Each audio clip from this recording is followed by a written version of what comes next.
Yes, expenses expenses always debit होंगे, और expenses जब पेमेंट करते हैं तो अपने जनरल एंट्री बनाते हैं expenses account debit to cash या फिर बैंक, बैंक से पेमेंट किया तो टू बैंक आ जाएगा। एक्सपेंसेस से रिलेटेड दो एडजस्टमेंट है। Number one, outstanding expenses.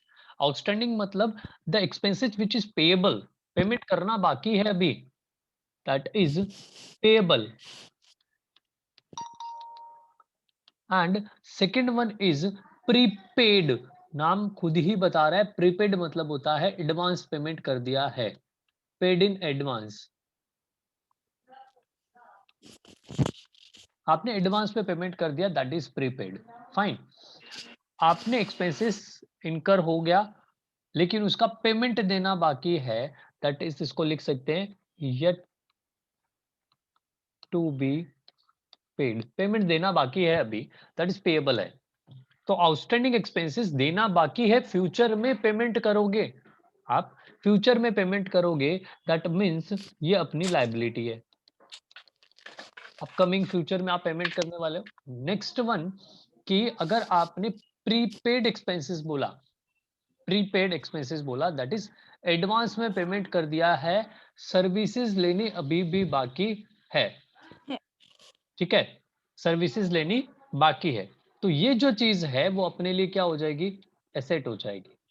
Asset क्यों हो जाएगी, क्योंकि अपन ने एक्सपेंस किया नहीं है लेकिन एडवांस में पैसे दे दिए, that is services is yet to be receive, अपने को मिलने वाली है सर्विसेज फ्यूचर में। डन। सर जनरल एंट्री क्या होगी, जनरल एंट्री क्या होगी, इसका एक एग्जांपल लेते हैं आउटस्टैंडिंग एक्सपेंसेस को समझने के लिए।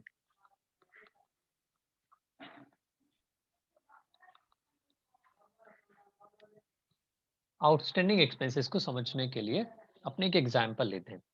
से फॉर एग्जांपल, रेंट एक अपना एक्सपेंस है।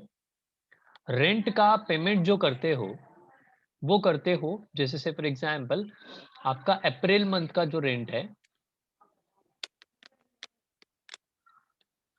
Due in April, and payment कब करोगे, पेमेंट करते हो मई में, मतलब एक महीने के बाद में, ठीक है।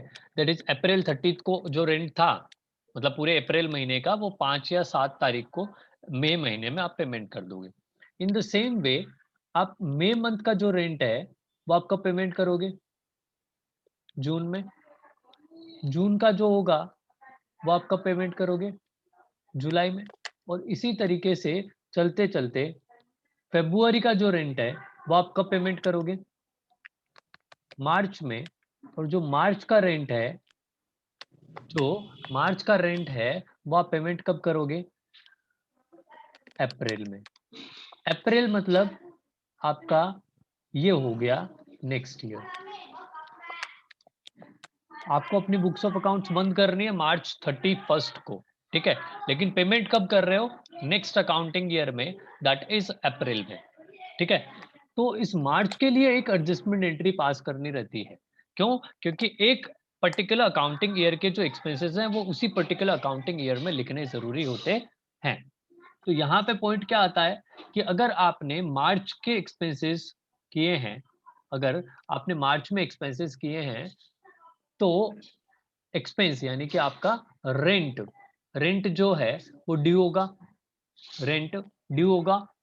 तो रेंट ड्यू होना मतलब क्या हो गया कि वो सर्विसेज आपने इस मार्च महीने में आपने उस प्रमाइसिस को यूज किया, उस शॉप को यूज किया है, लेकिन सिर्फ पेमेंट जो है वो आप नेक्स्ट ईयर में करने वाले हो, दैट इज अप्रैल में करने वाले हो। इसको बोलते हैं आउटस्टैंडिंग एक्सपेंसेस। आउटस्टैंडिंग मतलब yet to be paid, payment करना बाकी है, पेएबल है, फ्यूचर में पेमेंट करेंगे। अब पॉइंट क्या आता है कि इसकी जनरल एंट्री क्या बनाओगे।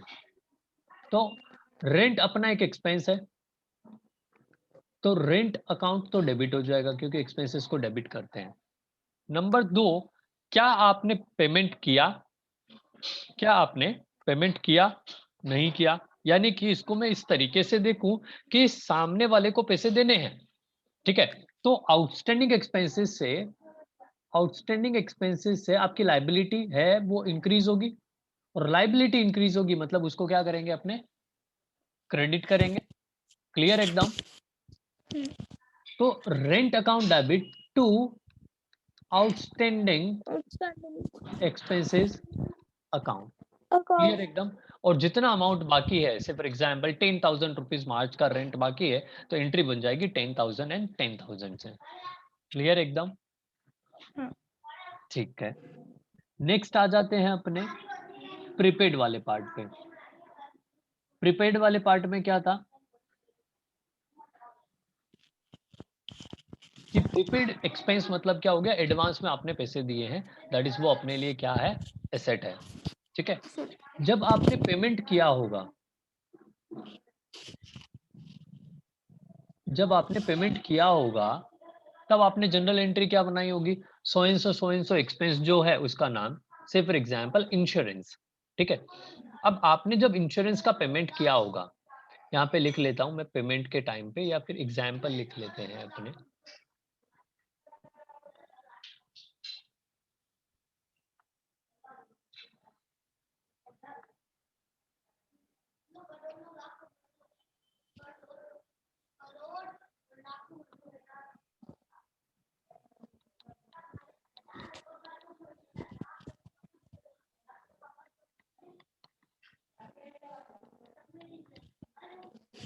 Insurance paid rupees 10,000 on 1st of July 2020 for a year, for a year. जब आपने इंश्योरेंस का पेमेंट किया, जब आपने इंश्योरेंस का पेमेंट किया, तब आपने जनरल एंट्री क्या बनाई होगी, एक्सपेंस था, तो इंश्योरेंस एक्सपेंस अकाउंट डेबिट हो जाएगा,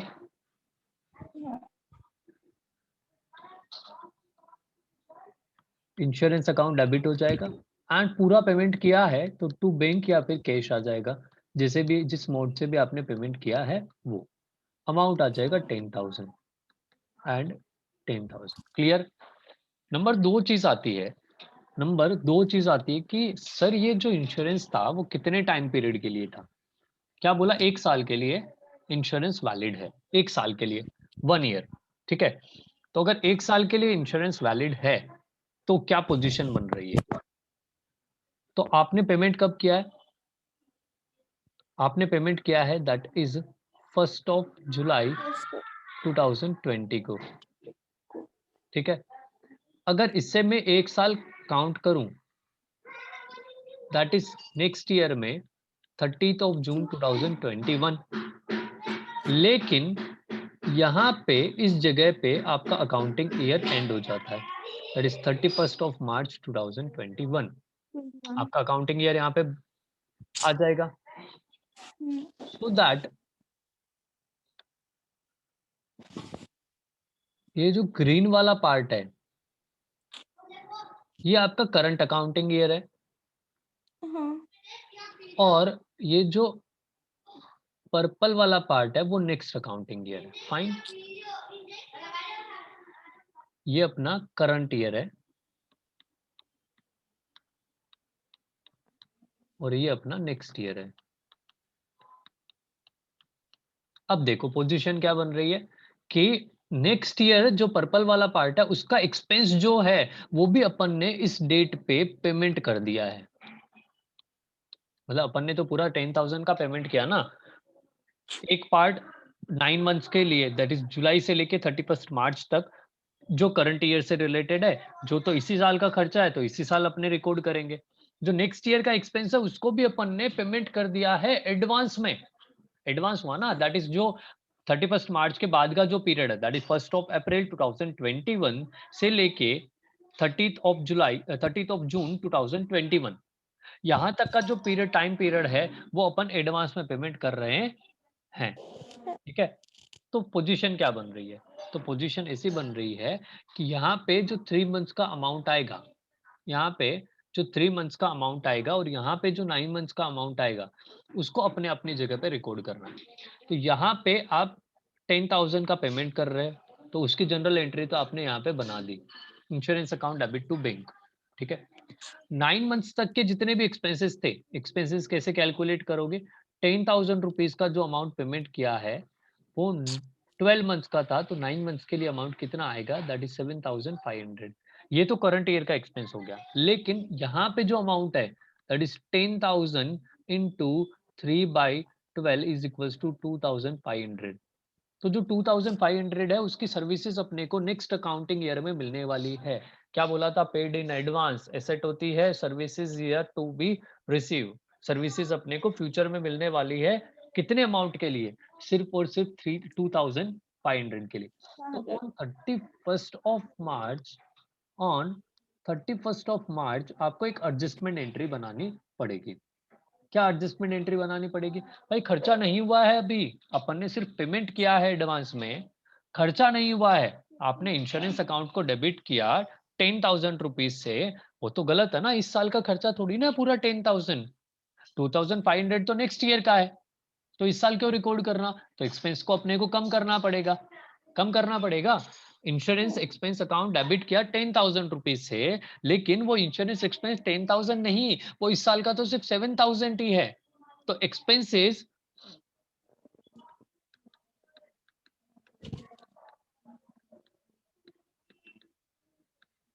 एक्सपेंसेस जो हैं वो आपके क्या हो जाएंगे, कम होंगे। कम होने से उसको क्या करते हैं, क्रेडिट करते हैं। कम हुआ ना एक्सपेंस, ठीक है, पहले आपने 10,000 से रिकॉर्ड किया, फिर आपको क्या करना है 2,500 से कम करना है उसको, तो एक्सपेंस कम होगा, इंश्योरेंस कम होगा, तो उसको क्रेडिट करेंगे। सेकेंड चीज आपके पास में क्यों कम हो रहा है, क्योंकि आपने इस अकाउंटिंग ईयर का जो एक्सपेंस था नेक्स्ट अकाउंटिंग ईयर का, उसको आपने एडवांस में पेमेंट कर दिया, दैट इज प्रीपेड एक्सपेंस। ठीक है, तो सेकेंड चीज आती है आपके पास में प्रीपेड एक्सपेंस, और प्रीपेड एक्सपेंस आपके लिए क्या है, एसेट है। Prepaid expense is one type of asset, क्योंकि एडवांस में पैसे दे दिए। तो अगर एसेट आपकी इंक्रीज होती है तो उसको अपने क्या करते हैं, डेबिट करते हैं। तो what is the journal entry here,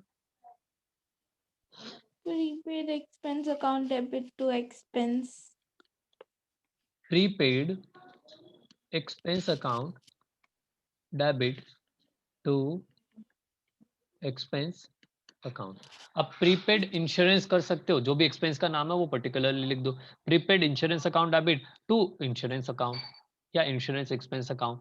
ठीक है, तो यहाँ पे अमाउंट आ जाएगा आपका 2,500 एंड 2,500। क्लियर हो गया एकदम। एक बार ऑब्जर्व कर लो इसको कि क्या क्या किया है।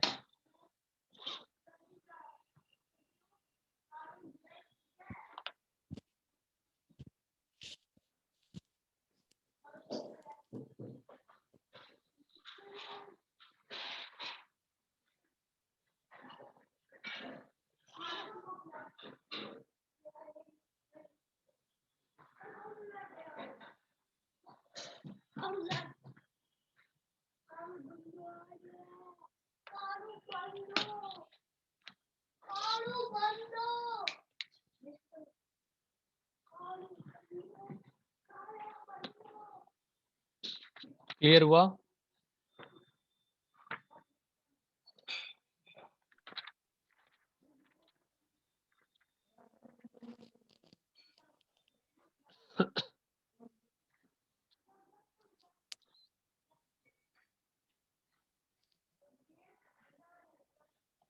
क्लियर हुआ, हाँ। ठीक है।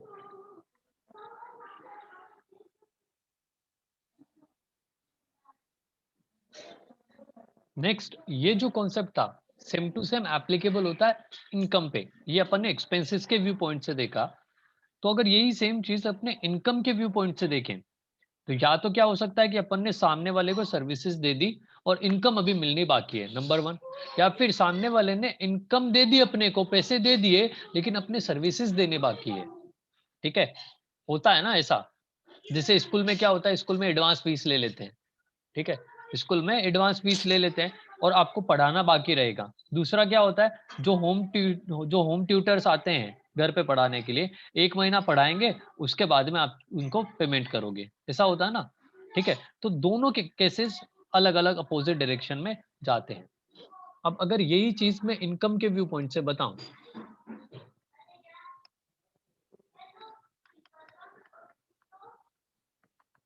अगर यही चीज इनकम के व्यू पॉइंट से बताऊं तो जब अपने को इनकम रिसीव होती है, इनकम रिसीव होती है, तब अपने क्या जनरल एंट्री बनाते हैं, पैसे मिले तो एक एस्पेक्ट तो हो गया कैश, कैश अपनी एसेट है, एसेट इंक्रीज हुई तो उसको अपने डेबिट करेंगे, नंबर 1। नंबर 2 इनकम, इनकम आपकी इंक्रीज हो रही है तो उसको अपने क्या करते हैं, क्रेडिट करते हैं। Credit. तो जनरल एंट्री क्या बनती है, Cash account कैश या debit फिर to bank income. Account debit हो जाएगा टू Income जो account. भी इनकम है उसका नाम लिख दो, इंटरेस्ट इनकम है, कमीशन इनकम है, रेंट इनकम है, वॉट एवर द इनकम, आपको उसको क्रेडिट करना है। क्लियर, एकदम क्लियर, बड़े आगे। हाँ अब यहाँ हाँ पे भी दो सिनेरियो बनते हैं, दो एडजस्टमेंट की रिक्वायरमेंट आती है। यहाँ पे दो एडजस्टमेंट आते हैं, एक एक कि भाई एडवांस में मिल गया, दूसरा मिला ही नहीं है। तो नंबर 1 दैट इज मिला नहीं है, यानी कि उसको बोलते हैं एक्रूड। एक्रूड इनकम मतलब we provided the services but amount will be received in future, future में अपने को अमाउंट मिलेगा। एंड सेकंड आता है अनअर्न इनकम, अनअर्न इनकम को अपने बोल सकते हैं एडवांस इनकम। एडवांस इनकम नाम खुद ही बता रहा है कि भाई एडवांस में पैसे मिल गए, सर्विसेज देनी बाकी है। तो अक्रूड इनकम, अक्रूड इनकम और एडवांस इनकम, ठीक है। तो अक्रूड इनकम अपने लिए मतलब फ्यूचर में पैसे मिलेंगे, सर्विसेज दे दी है तो ये अपने लिए हो जाएगा एसेट। और अक्रूड एडवांस इनकम मतलब सामने वाले ने पैसे दे दिए हैं, सर्विसेज देनी बाकी है, दैट इज ये अपने लिए क्या हो जाएगी, लायबिलिटी हो जाएगी। ठीक है, ये अपने लिए लायबिलिटी हो जाएगी। क्लियर हो गया, क्लियर हो गया। फिर क्या पॉइंट आता है, फिर पॉइंट आता है कि इनको रिकॉर्ड कैसे करोगे। तो अक्रूड इनकम के केस में क्या चीजें हो रही है, तो यहां पे जनरल एंट्री कैसे बनेगी,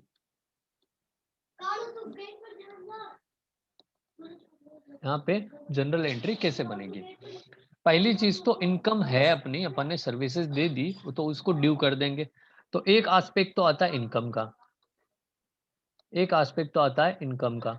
तो इनकम जो भी है उसको अपने इंक्रीज करते हैं तो क्रेडिट साइड लिखते हैं, दैट इज क्रेडिट होगा। ठीक है, से फॉर एग्जांपल कमीशन, अपन ने सामने वाले को सर्विसेज दे दी, सामने वाला अपने को कमीशन देगा फ्यूचर में।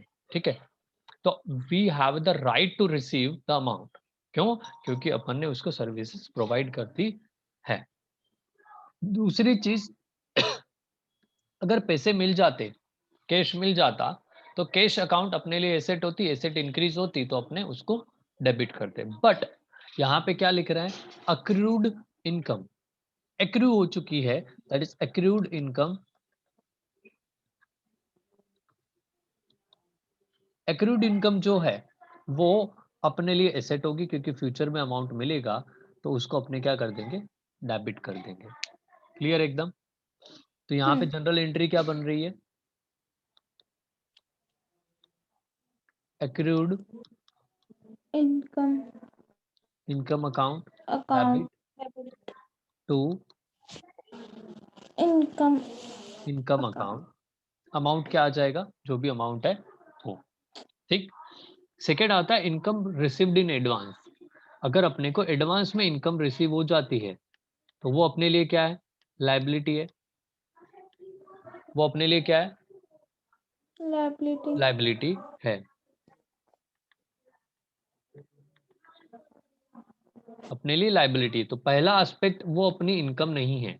अपने को जब पैसे मिले थे, जब अपने को पैसे मिले थे तो अपन ने एंट्री क्या की, cash account debit to income.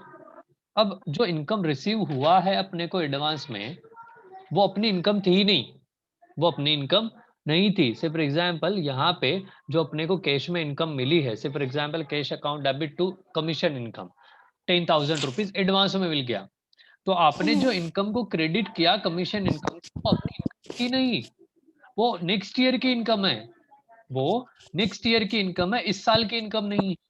तो इससे इसकी वजह से इनकम जो है वो कम हो जाएगी,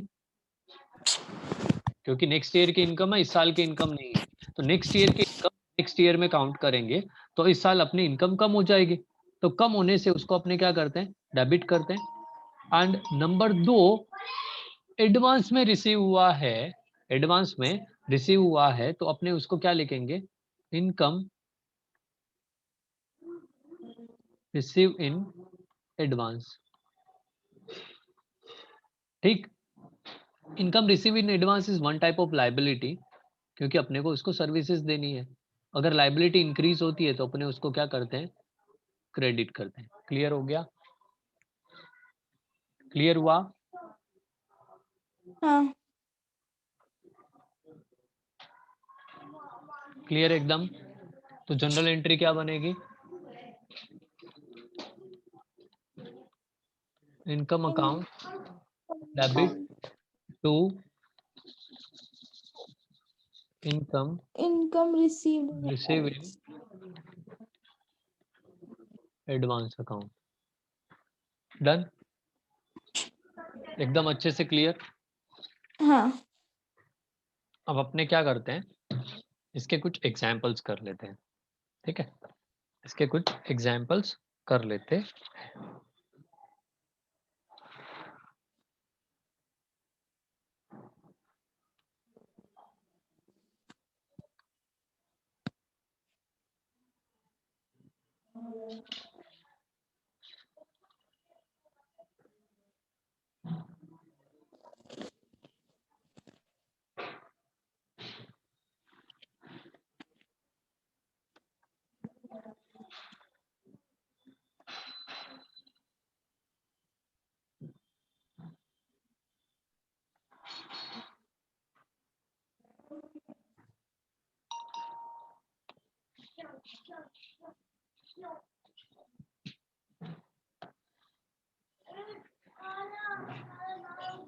देखो क्या बोला है, interest due but not received ₹4,000। Interest due हो गया लेकिन अपने को रिसीव नहीं हुआ है, इंटरेस्ट ड्यू हो गया है बट अपने को रिसीव नहीं हुआ। ठीक है, इंटरेस्ट रिसीव नहीं हुआ मतलब अपने को फ्यूचर में मिलने वाला है, और ड्यू हो गया मतलब अपनी इनकम हो गई। तो इंटरेस्ट इनकम है अपने लिए। अगर मिल जाता अमाउंट तो cash account debit to interest करते, cash account debit to interest करते, लेकिन मिला नहीं, मिला नहीं, फ्यूचर में मिलेगा। ठीक है, तो interest due but not received. तो इसके दो एस्पेक्ट बताता हूं। पहले तो नंबर 1, इंटरेस्ट ये अपने लिए क्या है, इनकम है, और इनकम अगर इंक्रीज हो रही है तो उसको अपने क्रेडिट करेंगे। Number 2, not received, not received future में मिलेगा, ड्यू हो गया मतलब we have the right to receive, तो फ्यूचर में मिलेंगे अपने को 4,000 रुपए, तो वो अपने लिए क्या हो गया, एसेट हो गया। तो इसको अपने क्या बोल सकते हैं, एक्रूड इनकम या एक्रूड इंटरेस्ट। एक्रूड इंटरेस्ट अपने लिए एसेट है क्योंकि फ्यूचर में मिलेगी, और एसेट इंक्रीज हो तो अपने क्या करते हैं, उसको डेबिट करते हैं। तो जनरल एंट्री अपनी क्या बनी, जनरल एंट्री क्या बनी,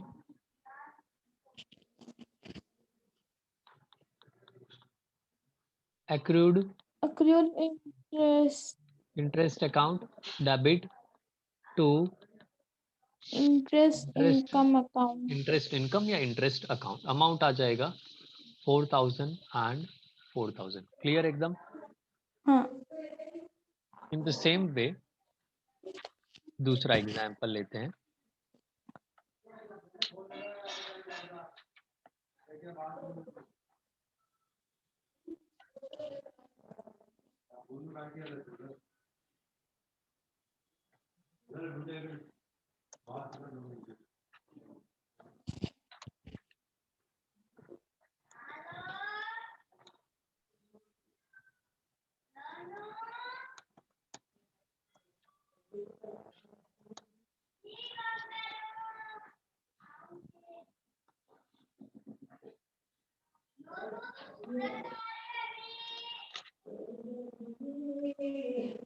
ये देखो यहाँ पे क्या बोला इन्होंने,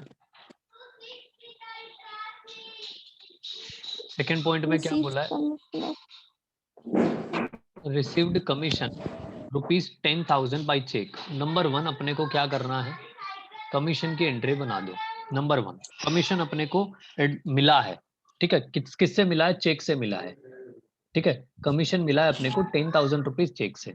तो फर्स्ट जो एस्पेक्ट है इसका, फर्स्ट जो चीज है इसकी, वो क्या हो रही है कि बैंक से पैसे मिले तो बैंक अकाउंट डेबिट हो जाएगा, bank account debit to commission income है तो कमीशन इनकम क्रेडिट हो जाएगी। कमीशन अकाउंट कितने रुपए मिले, 10,000 एंड 10,000। क्या बोला, half of which is in advance. इस 10,000 का आधा अमाउंट दैट इज 5,000 रुपीज आपका एडवांस इनकम है, आपकी एडवांस इनकम है। तो जो सेकंड जनरल एंट्री बनेगी, तो ये जो इनकम आपने क्रेडिट किया है यहाँ पे, ये इस ईयर की नहीं, वो एडवांस इनकम में है। तो इस इनकम को अपने क्या कर देंगे, डेबिट करेंगे, क्योंकि इनकम अपनी कम हो जाएगी। कमीशन अकाउंट डेबिट हो जाएगा 5,000। एंड सेकेंड चीज, एडवांस में मिला वो अपने लिए लाइबिलिटी, तो commission received in advance account 5,000। Done, एकदम कॉन्सेप्ट क्लियर, ठीक है। नेक्स्ट पॉइंट नंबर 3,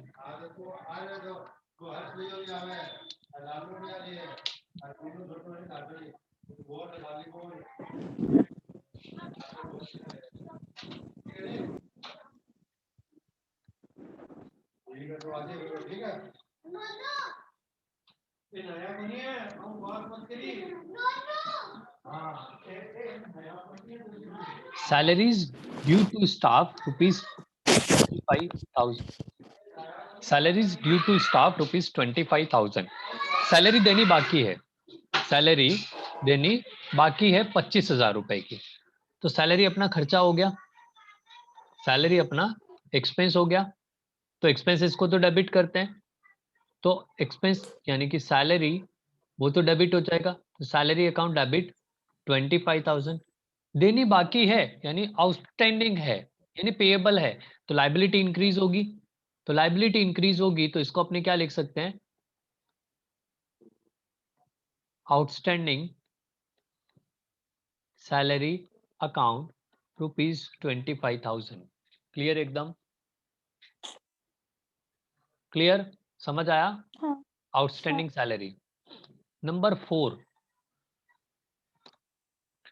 4 पॉइंट है